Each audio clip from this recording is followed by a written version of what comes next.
Hi, I'm Wanda from Alanda Craft, and today I'm going to show you how to make these quick and easy Christmas placemats. Now they're super easy to make, and I'm going to take you through the process right up until the binding. I'm going to show you how to do the binding as well. So let's get on and show you how to do that.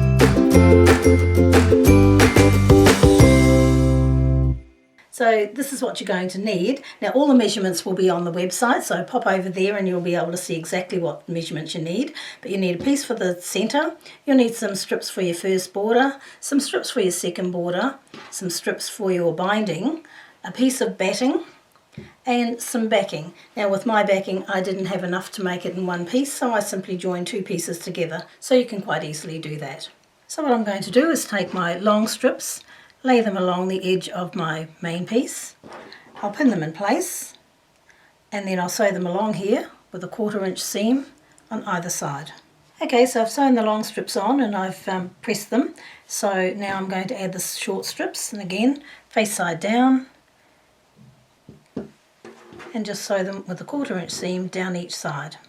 Okay, so we've done that with the side pieces and we've pressed it down, and now I'm going to add the outer borders and do the same thing. So I just put the border on here, sew along with a 1/4 inch seam. I'll do both of the long edges first and then I'll do the short edges. So I've finished the front piece, and now what I've done is I've laid my backing down, face down onto my table. I've added my piece of batting and then I've popped the top on top of that. And what I'm going to do now is I'm just going to give this a spray. Now I use 505 spray. It's a temporary adhesive spray. I use it for quilting as well as card making. So I'll give it a spray, smooth it down. This just helps to hold everything in place, and I really like the adhesive spray. I'm also going to pin as well, but we'll get to that in a moment. So there we go. And I'll do the same here.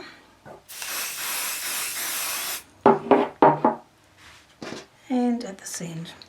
And then once I've sprayed it, I'll give it an iron and then I'll pin it, because we want it to be all nice and smooth, no wrinkles. So now it's time to quilt this. Now you can do it any way you like, but this is what I did. I just did some horizontal stripes and 1.5 inches apart, and I'm going to do that now. I'll just show you what I did. So I lined up the 45-degree line on my seam and it came into the 1.5 inch here, and I just drew a line. And then I moved it forward again and put the 1.5 inch line along my chalk line. And I just kept doing that all the way up to the end.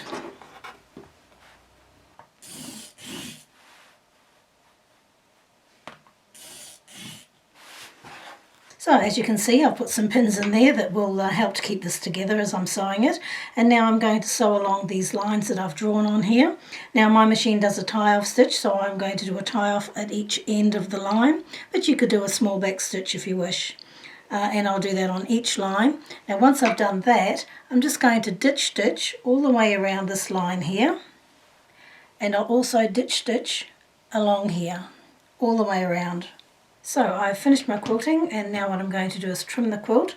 So what I need to do is I've lined my 1 3/4 line along my seam line, and I'm going to cut at that point. So just holding that steady.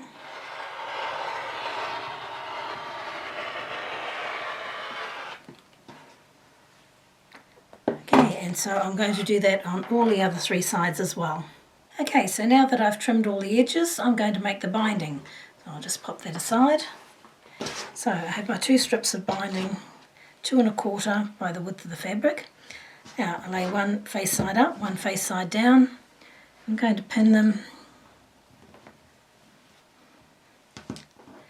And what I'm going to do is I'm going to bring my needle in as close as possible into that V. I'm going to sew across here, and I'm going to make sure that I end at the other side in the V. Let's just make sure it stays flat. Alright, so I've sewn my line, sewn my 2 bits together, and now we need to cut a 1/4 inch off from along there. You can eyeball it, it doesn't have to be exact, but I'm going to use my add a 1/4 ruler, and I'll line the 1/4 inch along that sewn line and just trim that off. And that was a bit dodgy, wasn't it? There we go. Okay, so then I'll press that out and trim off those little ears that are sticking out, and then we'll continue from there. So now that I've sewn the 2 strips together, I'm just going to iron them in half. So I'll just fold that over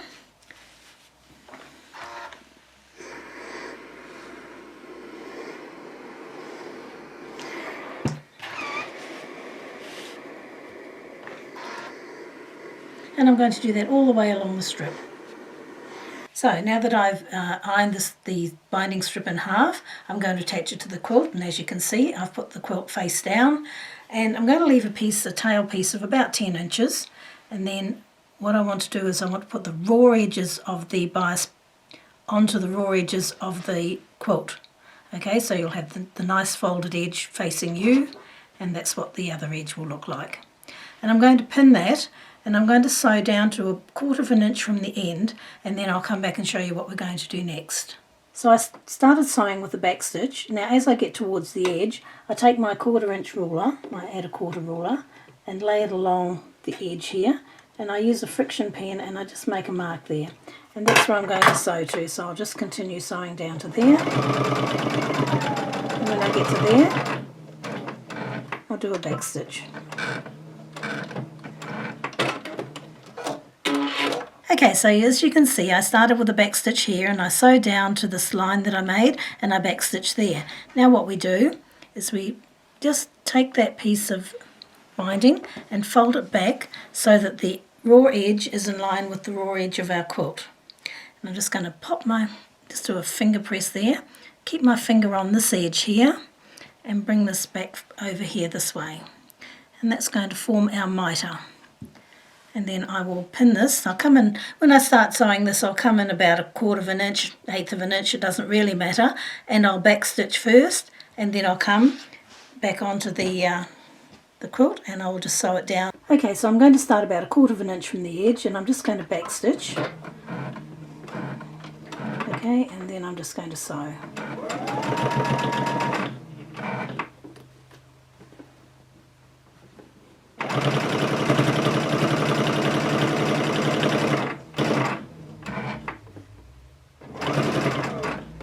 When I get to about here, I'm going to again draw my 1/4 inch line using my add a quarter ruler.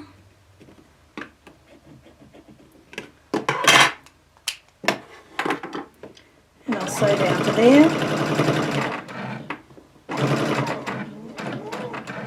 And back stitch. So you can see what we're starting to do is form the mitres that'll be on the front. So I'm going to do the same with this edge as I did with the last one. So I take my binding, lay it out so that it comes along like this. Put my finger along the edge there and just fold that back. And then again I'll pin that all the way down, and I'll do exactly the same at these last two edges. And then when we get to here, to the tail, I'll show you what we're going to do there.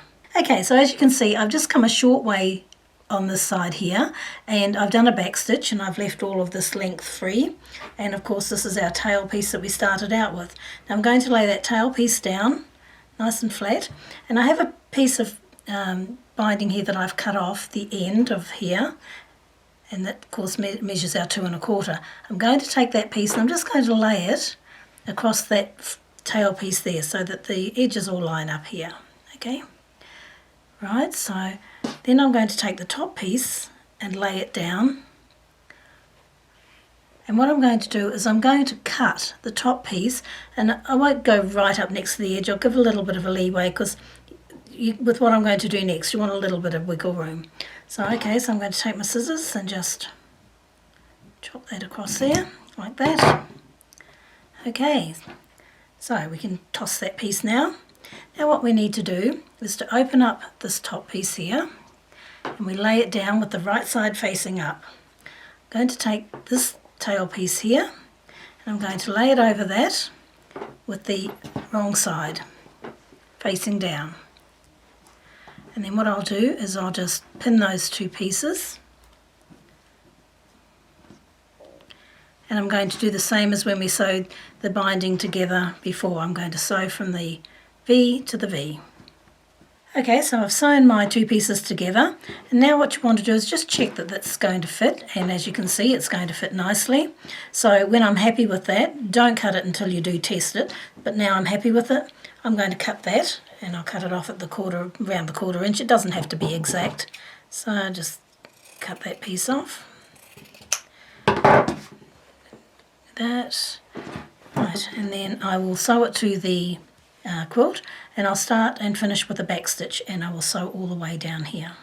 So I've finished sewing that onto the quilt, and now I'm going to just flip this over and just pull all that binding around.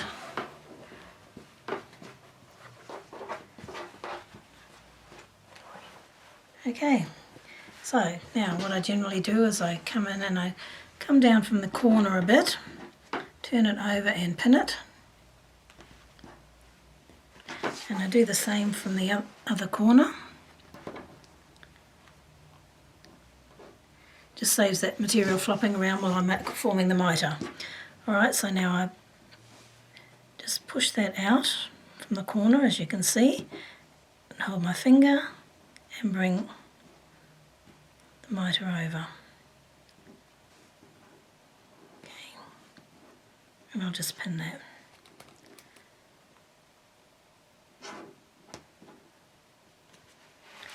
Do that on all four.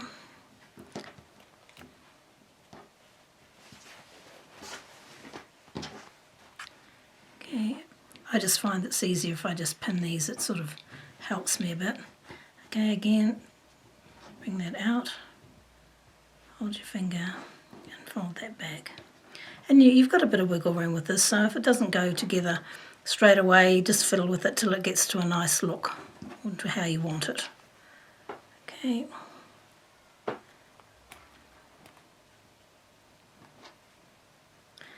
And I'll do that on all four corners. Okay, so as you can see, I've pinned it all the way around, and I've also taken some time to fix up those mitres that I showed you before because they were a little bit ratty, so I've got them all sitting nicely now. And what I'll do is I'll take this to the machine and I'll sew all the way around with coming in about about 1/8 of an inch from the edge, and I'll do that all the way around, and that'll be the finished. So there you are, I've now finished it, and quick and easy. Absolutely amazing how quick this was.